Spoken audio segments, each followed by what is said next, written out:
हमारे चैनल को सब्सक्राइब करें और बेल आइकन दबाएं। चलो सब लोग बैठ जाओ। चलो बैठो बैठो।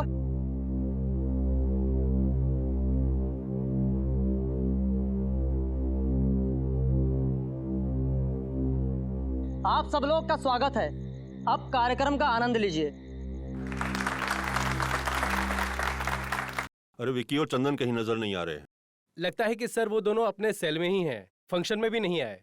कमाल है, हर कैदी को इस दिन का बेसब्री से इंतजार रहता है। वो दोनों फंक्शन में नहीं आए। कहीं कोई खिचड़ी तो नहीं पका रहे वो दोनों? सर मैं जाकर देख कर आऊं? नहीं, तुम यही रुको, इन पर निगरानी रखो, मैं देख कर आता हूँ। दोनों अंदर हैं? विकी, चंदन, विकी, चंदन, ये दोनों जवाब क्यों नहीं दे रहे? साहब शायद सो गए होंगे। इतनी जल्दी? वो भी इतने शोर शराबे में? खोलो जल्दी। ठीक है सर।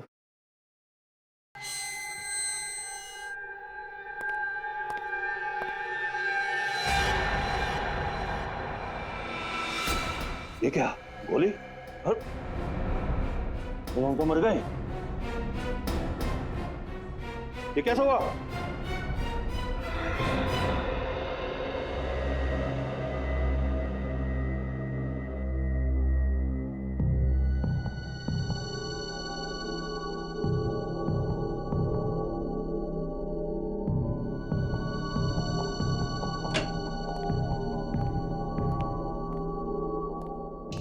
मेरी अनमोल चीज कहाँ चली गई? समझ में नहीं आ रहा।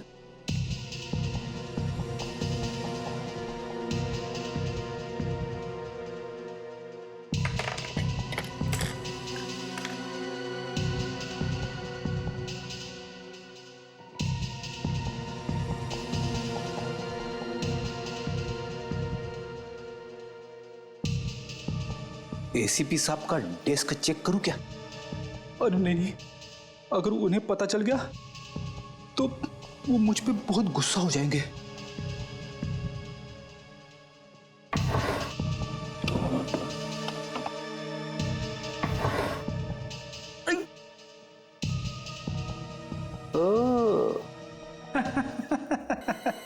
मिल गया मिल गया मिल गया, मेरा अनमोल पेन मिल गया। अब मुझे कवि बनने से कोई नहीं रोक सकता।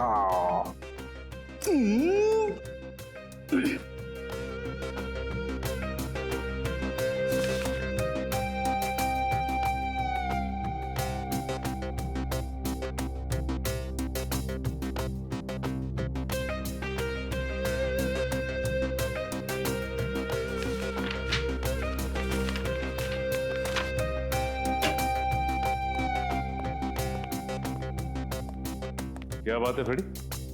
अपने आप से क्या बातें कर रहे हो? बात ही कुछ ऐसी है। भाई ऐसी क्या खुशी की बात है, हमें भी तो बताओ। सुनना तो आपको पड़ेगा ही।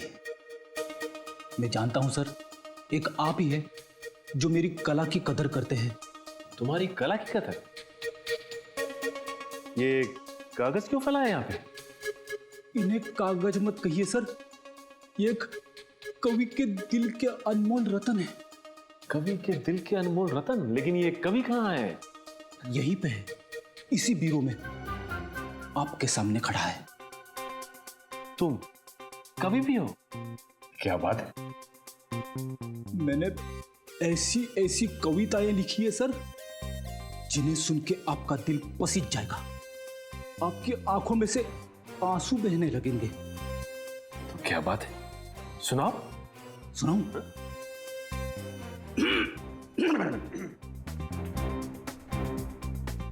हर शाम अपने आंगन में बैठ के जब मैं डूबते सूरज को देखता हूं, हर शाम अपने आंगन में बैठ के जब मैं डूबते सूरज को देखता हूं, तो मेरे दिल में यह ख्याल आता है कि सूरज के साथ साथ पंकज क्यों न चला गया।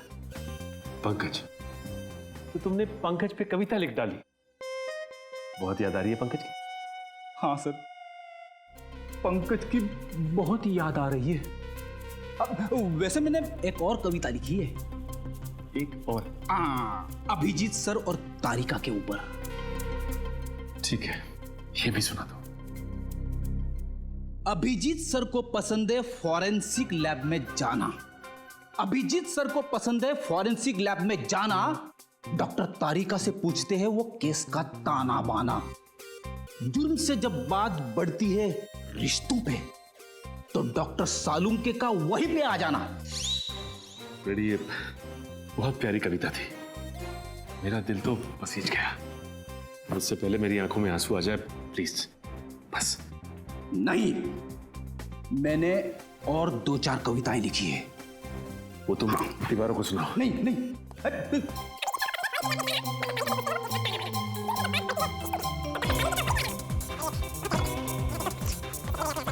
प्लीज फ्रेडी, बस बस प्लीज। थैंक गॉड, सही समय पे फोन आ गया। हेलो, क्या खून? तो खून हो, वो भी जेल में?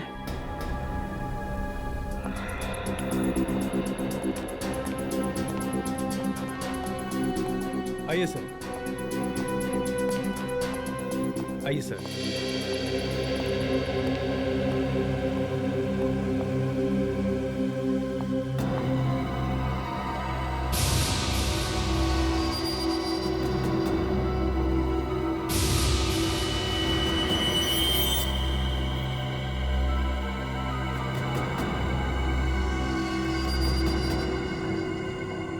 शरीर पे और कहीं भी कोई चोट या जख्म का निशान नहीं है। इसकी मौत गोली लगने की वजह से ही हुई है।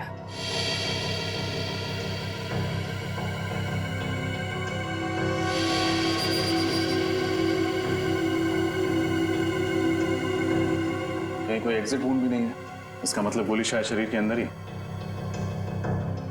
सर यहां पे तो गन नहीं है। इससे एक बात तो तय है, इन दोनों ने एक दूसरे को नहीं मारा, ना इन्होंने आत्महत्या की, नहीं तो गन्स यहीं कहीं होती। जरूर किसी तीसरे आदमी ने इनका खून किया है। जेल में खून? ऐसा कैसे हो सकता है? इन दोनों के साथ तो कोई तीसरा कैदी भी नहीं था। नहीं तो मैं सोच रहा हूँ जेलर साहब, जेल के स्पेशल सेल में कैद 2 कैदी वो मारे जाते हैं। कैसे? किसी ने गोलियां चलने की आवाज भी नहीं सुनी? नहीं सर, फंक्शन में गाना इतना तेज बज रहा था कि ठीक से कुछ भी सुनाई नहीं दे रहा था। गाना जितना भी तेज बज रहा हो, गोली की आवाज को नहीं दबा सकता। सर शायद गन पर साइलेंसर लगा होगा। मतलब तुम ये तो मान रहे तुम्हारी मौजूदगी में कोई जेल के अंदर गन लेकर आया, वो भी साइलेंसर वाली गन, और इन दोनों को मार दिया? नहीं सर, अंदर तो कोई भी नहीं आया, हम दोनों तो यही पहरा दे रहे थे, है ना? हाँ सर। गोली की आवाज नहीं सुनी, किसी को अंदर आते नहीं देखा। कैसे हो सकता है? कहीं तुम दोनों भी बाहर फंक्शन में गाना सुनने तो नहीं चले गए थे? नहीं नहीं सर, हम दोनों तो यहीं थे। आप जेलर साहब से पूछ लीजिए। ये ठीक कह रहे हैं, ये दोनों यही ड्यूटी कर रहे थे। सर, मैं इन दोनों को फोरेंसिक लैब ले जाती हूँ। विकी और चंदन की लाश की पोजीशन को देख के लगता है कि जिस वक्त गोली चली वो दोनों जमीन पर लेटे हुए थे। शायद दोनों सो रहे होंगे जब इन्हें गोली मारी गई। लग तो ऐसा ही रहा है, लेकिन देखना ये गोली चली कहां से। बड़ी एक बात तो तय है कि इन्होंने आत्महत्या नहीं की, एक दूसरे पर गोली नहीं चलाई। गोली चलाई किसी तीसरे आदमी ने, और जिस वक्त गोली चली इस सेल में इन दोनों के अलावा और कोई भी मौजूद नहीं था। सेल का दरवाजा भी बाहर से बंद था, तो गोली सेल के अंदर से तो चली नहीं, गोली सेल के बाहर से चली, शायद यहां से। एक काम करो, लाश की पोजीशन पर लेट जाओ। आप मुझे कह रहे? हाँ, यहाँ कोई और तो है नहीं। ठीक है सर, अगर आप कह रहे तो मैं सो जाता हूँ।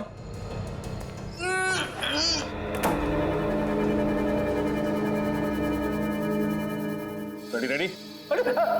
अरे सर, सचमुच गोली मत मार देना। घबराओ मत, बंदूक खाली है। यहाँ से पूरी बंदूक को अंदर घुसाना तो मुश्किल है, बाहर से भी गोली चलाई होगी तो जाके लगेगी सामने वाली दीवार में। इस एंगल से विक्की और चंदन को गोली मारना तो नामुमकिन है। गोली यहाँ से तो नहीं चली होगी, तो फिर गोली कहाँ से चली? हो सकता है वहां से। रोशनदान से?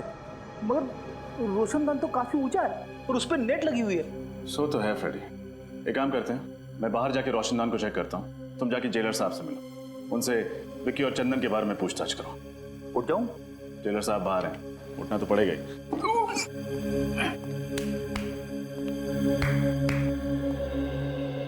जेलर साहब, ये विकी और चंदन किस जुर्म की सजा काट रहे थे? ये दोनों बैंकों और अमीर लोगों के घरों में घुसकर चोरियां किया करते थे। ऐसे कैदियों को स्पेशल सेल में नहीं रखा जाता ना? ठीक है, ज्यादातर हम लोग ऐसे खूंखार कैदियों को स्पेशल सेल में रखते हैं जिन्होंने खून वगैरह किया। तो फिर आपने उन्हें वहां पे क्यों रखा है? नाक में दम कर दिया था इन्होंने। रोज किसी न किसी के साथ मारा मारी झगड़ा, इसलिए मैंने इन दोनों को दूसरे कैदियों से अलग कर दिया। झगड़ा मारा मारी? फिर तो काफी दुश्मन बना लिए होंगे इन दोनों ने इस जेल में। कोई भी कैदी इन्हें पसंद नहीं करता था। जेलर साहब, खून किसी कैदी ने किया है, लेकिन सर उनके सेल के बाहर हमेशा सिक्योरिटी गार्ड का पहरा रहता था। इतनी सिक्योरिटी होने के बावजूद भी 2 खून हो चुके हैं। एक तो मैं सोच रहा हूँ, जबकि हमारे जेल के अनुशासन और नियम बहुत कड़े हैं, उसके बावजूद 2 कैदियों का कत्ल हो गया। हर आदमी की जांच पड़ताल की जाती है, हर चीज की जांच पड़ताल की जाती है, बावजूद उसके मुझे तो अभी तक यकीन नहीं हो रहा कि हमारे यहाँ ऐसा हो गया। आपको यकीन करना पड़ेगा जेलर साहब, क्योंकि हकीकत यह है कि आपकी निगरानी में 2 खून हो चुके हैं। कैदियों से मिलने कौन कौन विजिटर्स आते थे, उन सब की लिस्ट चाहिए मुझे। ठीक है। ये रोशनदान तो काफी ऊंचाई पर है। यहाँ तक पहुंचने के लिए उन्हीं को या तो एक ऊंचा स्टूल या फिर सीढ़ी की या घोड़े की जरूरत पड़ी होगी, लेकिन ऐसा कोई भी सामान यहाँ तक लाना या फिर यहाँ से ले जाना बहुत मुश्किल है। फिर खूनी ऊपर कैसे चढ़ा? और अगर वो वहां चढ़ भी गया तो गोली कैसे चलाएगा? क्योंकि जाली के साथ कोई छेड़खानी तो की नहीं गई, ना ही जाली में कोई छेद है।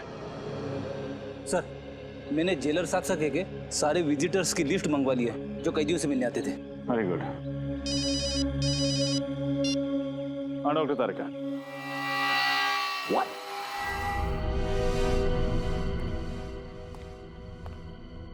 क्या तारिका जी, आपने तो मेरा दिमाग ही घुमा दिया। मैं क्या कर सकती हूँ रजत? मैं वही कह रही हूँ जो सबूत मुझे बता रहे। ये दोनों कैदियों पर 2 अलग अलग एंगल से ही गोलियां चली है। लेकिन अलग अलग एंगल से कैसे? विक्की पर जो गोली चली है वो करीबन 60 डिग्री एंगल से चली है। 60 डिग्री?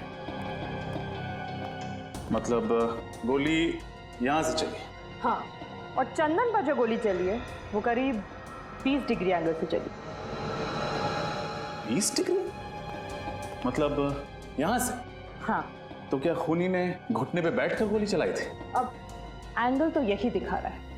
हाँ, मेरा दिमाग और भी चकरा रहा है। आपका कहना है कि गोली सेल के अंदर से चली, लेकिन यहाँ किसी भी तीसरे आदमी के होने की कोई संभावना है? हमने पूरा सेल चेक किया, यहाँ कोई भी खुफिया रास्ता नहीं। सिर्फ एक रास्ता है लोगों के अंदर आने का, और वो है ये दरवाजा। सर, ये किसी अंदर वाले का काम तो नहीं है? हो सकता है। ये लीजिए सर, जो जो इन कैदियों से मिलने आता था उन सारों नामों की लिस्ट। Thank you.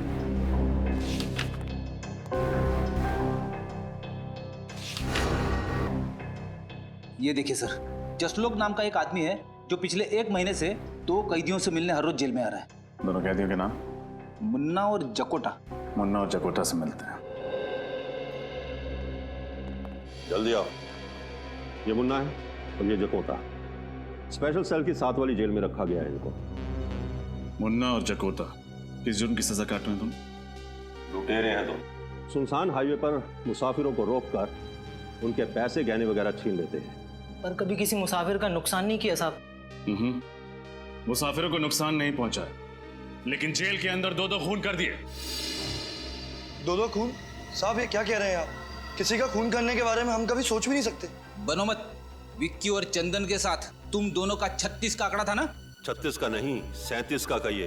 कोई दिन ऐसा नहीं गया जब इन दोनों की उन दोनों के साथ तू मैं ना हुई हो। कई बार तो हाथापाई की नौबत आई है। साहब, विक्की और चंदन को तो आपने अलग सेल में बंद कर दिया था, फिर हम उन्हें कैसे मार सकते हैं साहब? मार सकते हैं, जरूर मार सकते हैं, अपने उस साथी की मदद से जो पिछले 1 महीने से हर रोज तुम दोनों से यहाँ मिलने आता है। साथी? आप लोग किस साथी की बात कर रहे हैं साहब? जसलोक की बात कर रहे हैं। जसलोक? वो तो वो क्या? जसलोक का नाम सुनते ही तुम दोनों के पसीने के छूटने लगे। आप लोग गलत समझ रहे हैं साहब। हमारा और जसलोक का ऐसा कोई इरादा नहीं था साहब। तो फिर क्या इरादा था? सच सच बता दो, वरना जसलोक से तो सच निकलवा ही लेंगे हम। अब हमें सब सच बता देना चाहिए। ना दो कत्ल का इल्जाम हमारे सर पे आ जाएगा। आपस में खुसुर पुसुर करने से कुछ नहीं होगा। जल्दी बोलो क्या बोलना है। साहब विक्की और चंदन हमारे दुश्मन नहीं, दोस्त थे। झूठ, फिर से झूठ। नहीं साहब, हम सच कह रहे हैं साहब। हम चारों जसलोक की मदद से जेल तोड़ के भागने की साजिश कर रहे थे। जेल तोड़कर भागने की साजिश? हाँ साहब, इसीलिए उस दिन हमने जेल में झगड़े का नाटक किया था, ताकि आप लोगों को हमारे ऊपर शक ना हो। इतना बड़ा धोखा, इतनी बड़ी साजिश। देखो अगर ये बात गलत निकली ना तो। आप फिक्र मत कीजिए जेलर साहब, जब भी जसलोक हमारे हाथ लगेगा सच तो बाहर आ ही जाएगा। किसी और पर शक है आपको?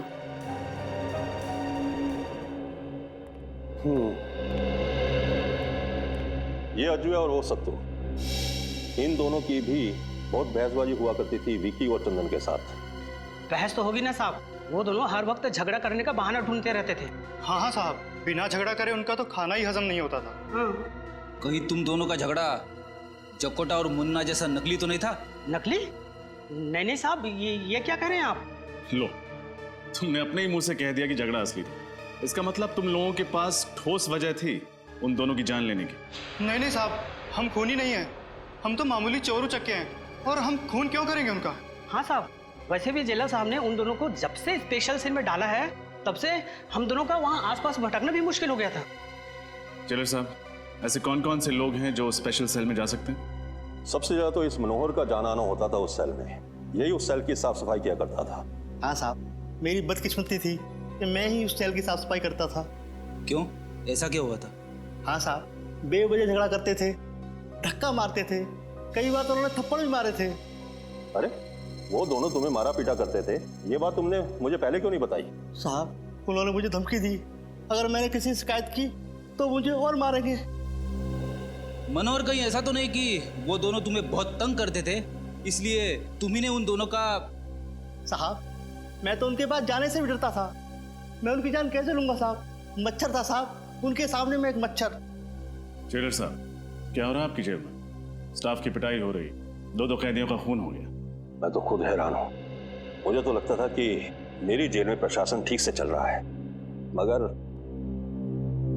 तुम कौन हो? ये धनसुख है, चाय वाला। ये भी उस सेल में जाया करता था सुबह शाम चाय देने के लिए। अरे क्या हुआ धनसुख?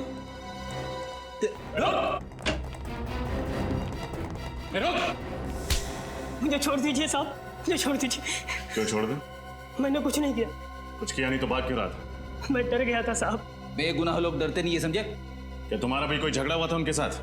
नहीं साहब, मुझसे तो दोनों प्यार से बातें करते थे। आखिरी बार चाय कब देने गए थे उन्हें?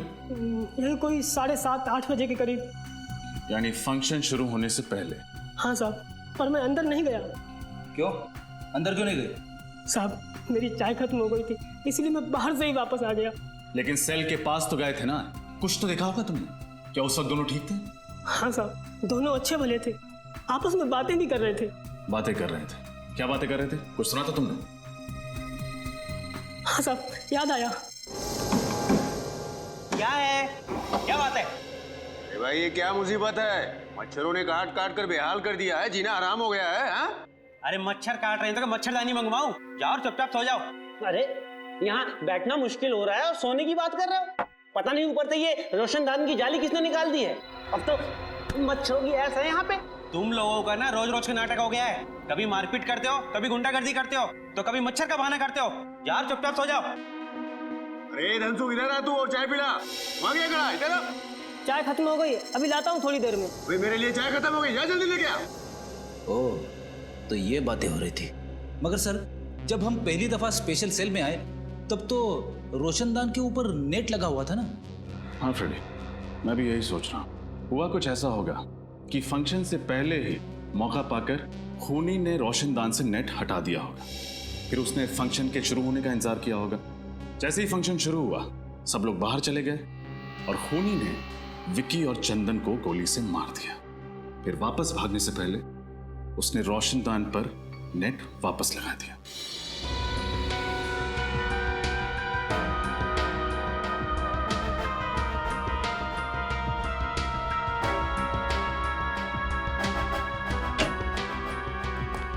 सर, ये रहा जसलोक, बड़ी मुश्किल से हाथ लगा है। 9-2-11 होने के फिराक में था। तो आप हैं मिस्टर जसलोक, जो पिछले 1 महीने से हर रोज मुन्ना, जकोटा, विक्की और चंदन से मिलने के लिए जेल में जाते थे। हाँ? क्या बकवास कर रहे हैं सर? एक तो आपका ऑफिसर मुझे जबरदस्ती उठाकर लेकर आया, ऊपर से आप अनाप शनाप बकी जा रहे हैं। अरे जेल में किसी से मिलना गुनाह है क्या? जी नहीं, जेल में किसी से मिलना गुनाह नहीं है, लेकिन जेल से भागने में किसी की मदद करना गुनाह जरूर है। सर मैंने किसी की मदद नहीं की और ना ही किसी साजिश में मेरा कोई हाथ है। देखो, मुन्ना और जकोटा अपना मुंह खोल चुके हैं। तुम्हारे लिए यही बेहतर है कि तुम हमारा समय बर्बाद ना करो। बोलो सच। सर मैंने एक बार बोल दिया ना कि मैंने किसी की मदद नहीं की तो नहीं की। बड़ी लगता है ये भाई साहब शराफत से कुछ नहीं बताने वाले। इनके ऊपर उस चीज का इस्तेमाल करना ही पड़ेगा। समझ गया मैं। सर किस चीज की बात कर रहे हैं? अभी पता चल जाएगा किस चीज की बात कर रहे हैं। सर बताइए ना प्लीज। अरे ये क्या है? ये सच बोलने का इंजेक्शन है। सच बोलने का इंजेक्शन?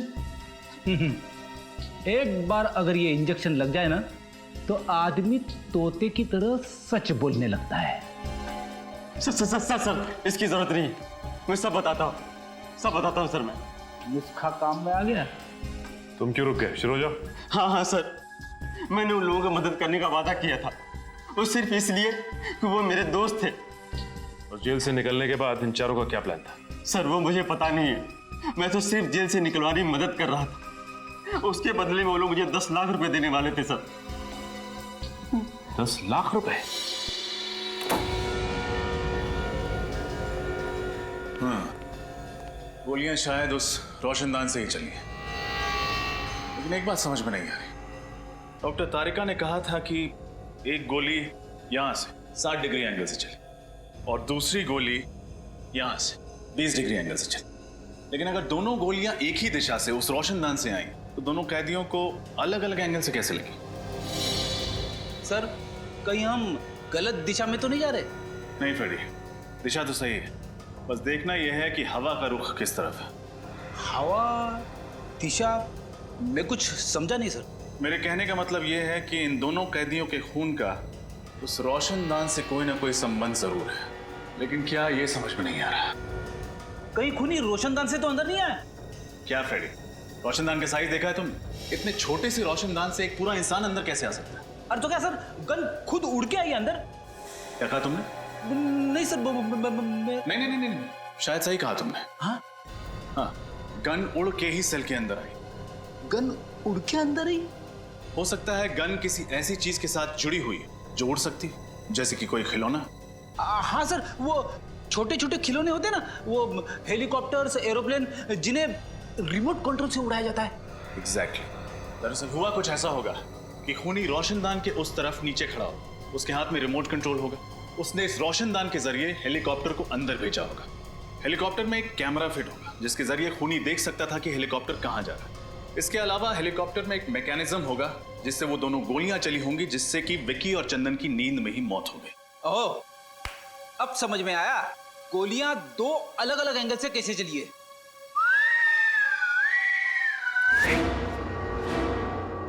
करेक्ट।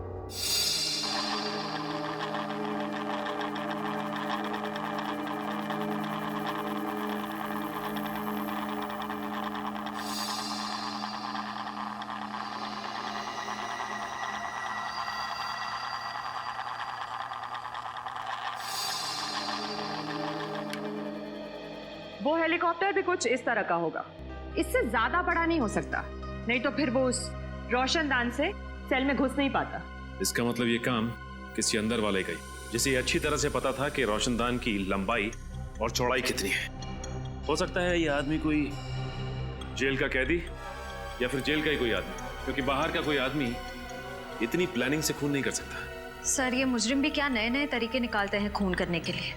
अगर इतना दिमाग किसी अच्छे काम में लगा दें तो समाज का कितना भला हो सकता है। हाँ ये बात तो है श्रेया, खूनी ने दिमाग तो बहुत लगाया इसमें।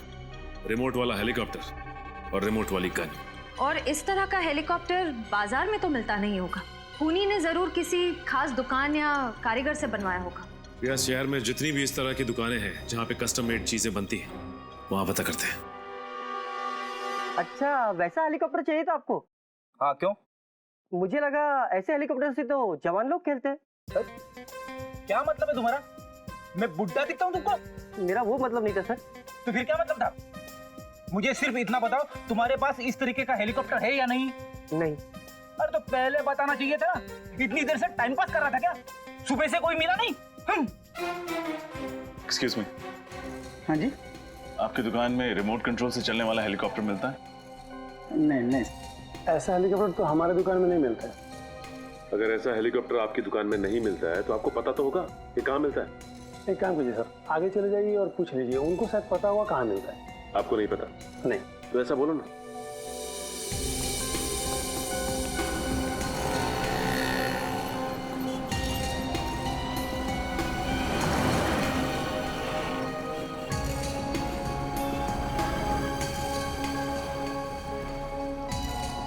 उस तरफ से नहीं मिला। नहीं, उस तरफ भी कुछ नहीं।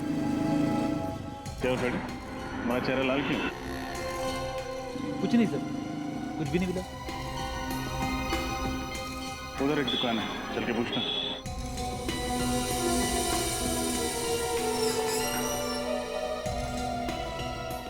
कहिए सर, क्या चाहिए आपको? आपकी दुकान में रिमोट वाला हेलीकॉप्टर मिलता है? हाँ जी मिलते हैं सर।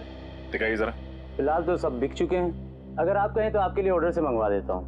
जी नहीं, उसकी जरूरत नहीं। आप हमें सिर्फ ये बताइए कि उस हेलीकॉप्टर पे गन और कैमरा क्यों फिट किया आपने? गन, कैमरा, ये क्या कह रहे हैं आप लोग? बिल्कुल ठीक कह रहे हैं हम। हमें अच्छी तरह से मालूम है कि उस तरह के हेलीकॉप्टर सिर्फ आपकी दुकान पे मिलते हैं। इसलिए आप ये बताइए कि उस हेलीकॉप्टर पे आपने गन और कैमरा क्यों फिट किया? ये आप लोग बेवजह मुझे बदनाम कर रहे हैं। अच्छा, तो आप लोग ऐसे नहीं माने, मैं अभी पुलिस को फोन करता हूँ। लीजिए, आपने मदद मांगने के लिए फोन उठाया था और सीआईडी हाजिर। सीआईडी? जी हाँ, सीआईडी। अब बताइए, किसके कहने पर आपने एक खास हेलीकॉप्टर बनवाया था? किसी के नहीं सर। किसी के नहीं? दो खून हुए हैं आपके इस कातिल खिलौने से, और वो भी जेल में। दो खून, वो भी जेल में? ये बताइए कि किसके लिए किया है ये सब आप, बोलो। मैं सच कह रहा हूँ सर, मैं इस बारे में कुछ नहीं जानता। आप नहीं जानते तो शायद कोई और जानता होगा। आपके अलावा और कौन है इस दुकान में? इस दुकान में तो मेरे अलावा बस मेरा आदमी राजेश। कहाँ है राजेश? बुलाओ उसे। वो तो अभी बाहर गया है, बस आता ही होगा। ये लीजिए राजेश, ये लोग सीआईडी से हैं। सीआईडी? रुक।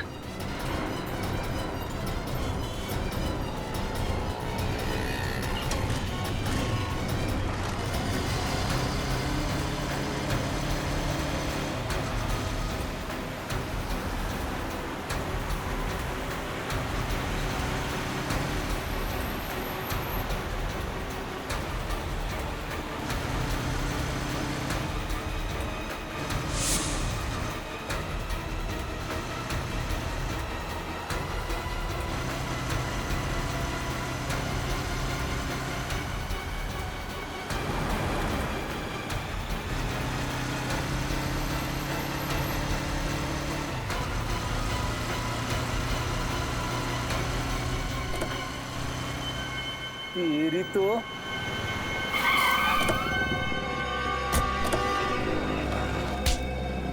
कहाँ भाग रहे थे? अगर हेलीकॉप्टर में भागते तो शायद बच भी जाते, लेकिन अफसोस।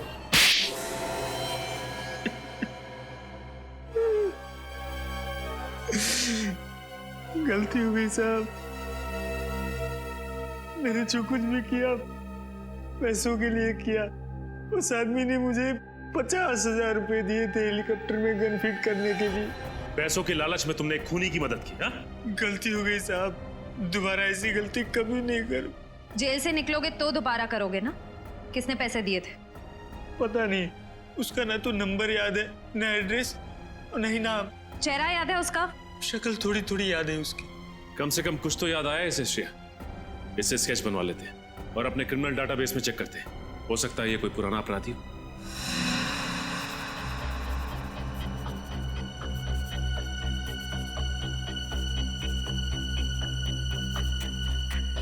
आंख सर थोड़ी सी छोटी और थोड़ी सी लंबी।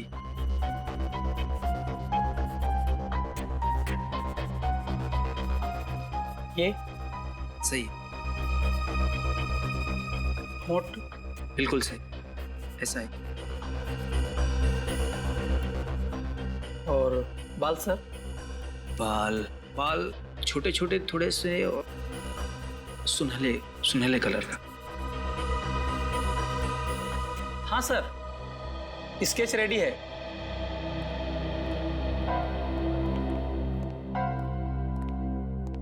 ये वही आदमी है? यस मैम, वही है। श्रेय, काम कर, अपने क्रिमिनल डाटाबेस में देखो, हो सकता है पुराना क्रिमिनल हुई। सर।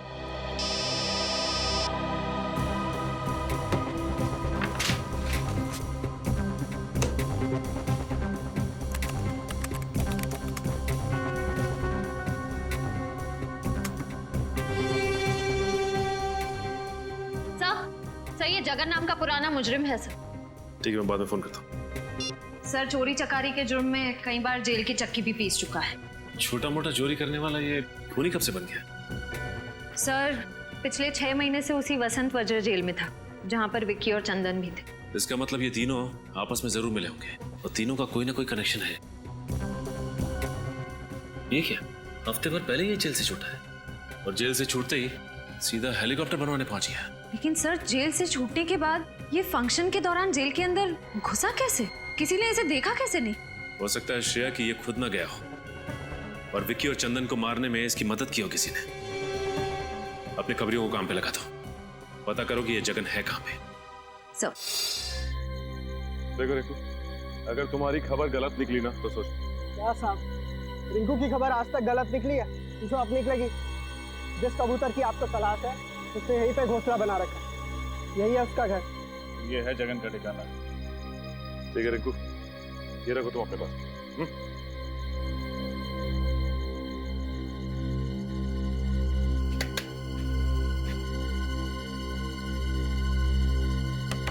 कौन है? दूध वाला। इस वक्त? ओए, ये कोई दूध देने का टाइम है क्या? इसका जब मन करता है ना तभी वो दूध देती है। सुबह दूध नहीं दिया तो इसमें मैं क्या कर सकता हूँ? आज तक तो तेरी भैंस सुबह ही दूध देती थी, अबे रात को कब से देने लगी? क्या करें, सीआईडी के आने का कोई वक्त ही नहीं होता। सीआईडी? किधर?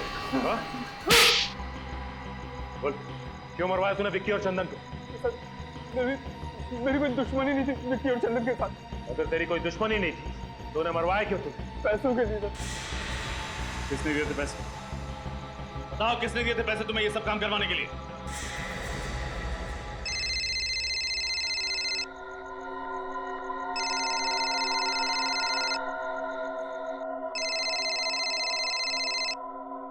हेलो, मैं जगन बोल रहा हूँ। मैंने तुमसे कहा था ना, तुम मुझे कभी फोन मत करना। देखो, मैं तुमसे मिलना चाहता हूँ। तुम्हारा दिमाग तो खराब नहीं हो गया? देखो, तुम्हें मुझसे मिलना ही पड़ेगा, नहीं तो क्या धमकी दे रहे हो मुझे? आज रात 9:30 बजे ज्वाला रोड इंतजार करूंगा। अगर नहीं आए तो? नहीं आए तो क्या कर लोगे? हेलो हेलो, नहीं आया तो क्या कर लोगे?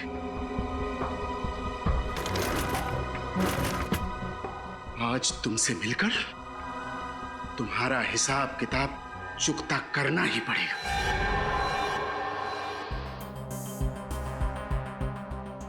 अब तो मैंने आप लोगों का काम कर दिया है, अब मैं जाऊं सर? अरे ऐसे कैसे जाने दे? अभी तक तो तुमने इंसाफ का आटा गूंदा है, प्रायश्चित की रोटी तो पकानी अभी बाकी है। इंसाफ का आटा, प्रायश्चित की रोटी? मैं कुछ समझा नहीं सर। तुमने खूनी को हमारे बनाए हुए जाल में तो बुला लिया, लेकिन तुम्हारा काम अभी खत्म नहीं होता है। उसे गिरफ्तार करने के लिए तुम्हें हमारे साथ चलना। नहीं सर, मैंने उसे धमकी देकर उसे बहुत गुस्सा दिला दिया। अगर मैं वहां गया ना तो वो मुझे भी मार डालेगा। बड़ा डर लग रहा है तुम्हें मौत से? उस वक्त एक बार भी नहीं सोचा जब जेल में 2 कैदियों को मौत के घाट उतारने की प्लानिंग चल रही थी? सर, मैंने जो कुछ भी किया उसके लिए मैं बहुत शर्मिंदा हूं। मैं आप लोगों से वादा करता हूं सर कि आज के बाद मैं कोई भी गुनाह नहीं करूंगा। कैसे करें तुम्हारे वादे पे यकीन? एक जुर्म की सजा काट के आया हो और दूसरा गुनाह कर बैठे। सर, मेरे लिए नहीं तो कम से कम मेरे बीवी बच्चों के लिए मुझे माफ कर दीजिए। मेरे बिना उनका भविष्य अंधकार में हो जाएगा। बड़ी फिक्र है ना तुम्हें अपने परिवार की। जुर्म करते वक्त एक बार भी ख्याल नहीं आया उनका? सर, मुझे एक मौका दे दीजिए अच्छा इंसान बनने के लिए। मैं आप लोगों को कभी शिकायत का मौका नहीं दूंगा और आप लोग जैसा कहेंगे मैं वैसा करने को तैयार हूं। ठीक है, जिसका भी हाथ है इन सब के पीछे वो जल्द से जल्द हमारी गिरफ्त में होगा।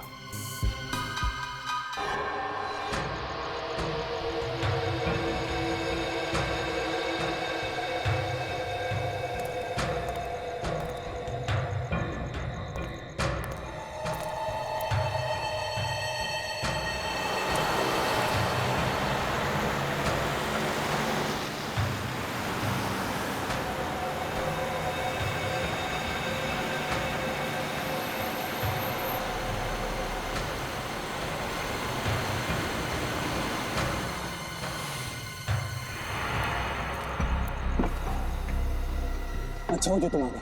मुझे सीआईडी की धमकी देने की तुम्हारी हिम्मत कैसे हुई? देखो सीआईडी तुम्हारी वजह से मेरे पीछे पड़ी है, अब तुम्हारा फर्ज बनता है कि तुम मुझे सीआईडी से बचाओ। अच्छा, मैंने जो तुमसे काम करवाया उसकी कीमत मैं दे चुका हूँ और तुम्हें सीआईडी से बचाने का मैंने ठेका नहीं ले रखा। देखो मुझे फांसी पे नहीं चढ़ना, तुम्हें सीआईडी से बताना ही होगा कि असली गुनहगार तुम हो, समझे ना? अच्छा, मुझे लगता है तू ऐसे नहीं मानेगा। रुक, तेरा तो एक ही इलाज है। नहीं नहीं नहीं नहीं नहीं, नहीं। इतना बड़ा धोखा। सीआईडी के सामने गोलीबारी अच्छी बात नहीं है।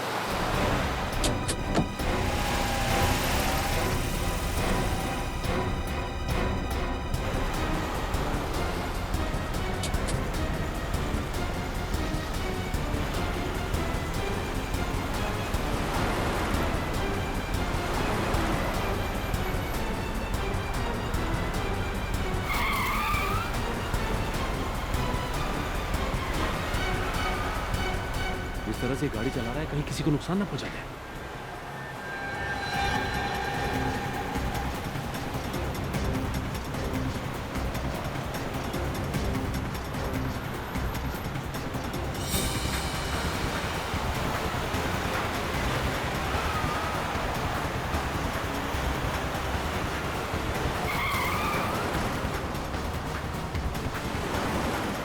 टायर पे गोली मारो।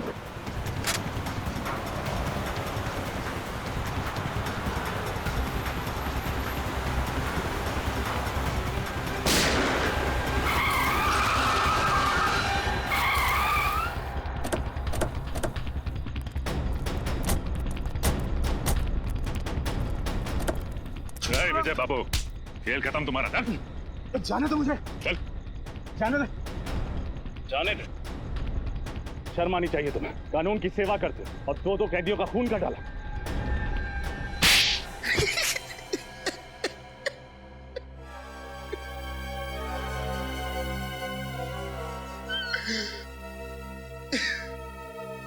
मैंने उन लोगों को मारने का इरादा बहुत पहले ही कर लिया था।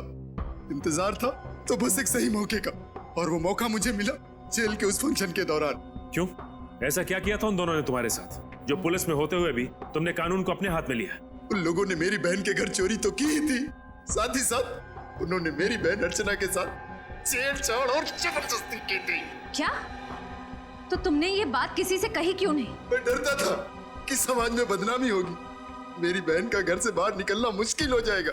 बस इसी डर से मैं अपना मुंह बंद करके बैठा था, और विक्की और चंदन इसी डर का फायदा उठाकर मुझे ब्लैकमेल करने लगे थे।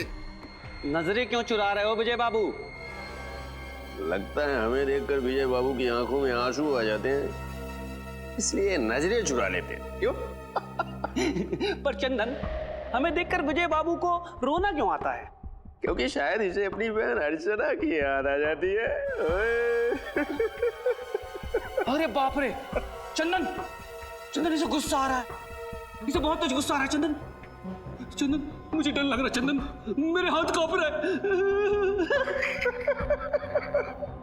ये अगले हफ्ते तक 20,000 रुपए मिल जाने चाहिए हमें, वरना तेरी बहन अर्चना की दुखद कहानी ना बहुत जल्दी पूरे शहर की जुबान पे होगी बेटा, समझा? और आंखें मत घूर न दिखा, चल काम कर अपना। यार देख, हंस लो, जितना हंसना है हंस लो। वो पल दूर नहीं जब एक बहन पर हुए अत्याचार का बदला एक भाई अपने हाथों से लेगा। अभी बताइए सर, हर पल अपमान का घूंट पीकर जिंदगी गुजारना आसान नहीं है। माना तुम्हारी बहन के साथ जो हुआ गलत हुआ, पर ये सोचकर चुप बैठ जाना कि बदनामी होगी, ये बहुत ही गलत और पिछड़ी हुई सोच है। और औरतों पे जुर्म बढ़ने का ये भी एक कारण है। औरतें बदनामी के डर से कानून का दरवाजा नहीं खटखटाती, और चंदन और विक्की जैसे लोगों के हौसले और भी बढ़ जाते हैं। आप शायद ठीक कह रहे हैं, पर अपनी बहन को और दर्द में देखने की हिम्मत नहीं थी मुझ में, इसीलिए उन लोगों को सजा देने का जिम्मा मैंने अपने कांधों पर उठाया और जगन की मदद से हेलीकॉप्टर में गन लगवाई, और उस गन की मदद से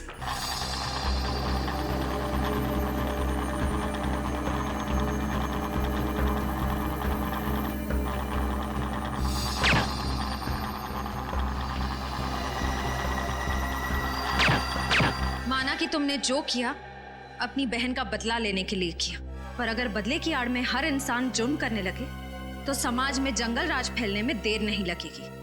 मैंने जिन लोगों को मारा वो कोई अच्छे लोग नहीं थे। ये सही है कि वो लोग अच्छे नहीं थे, लेकिन गुनाह तो फिर भी गुनाह होता है, और तुम्हें क्या सजा देनी है यह अब अदालत तय करेगी।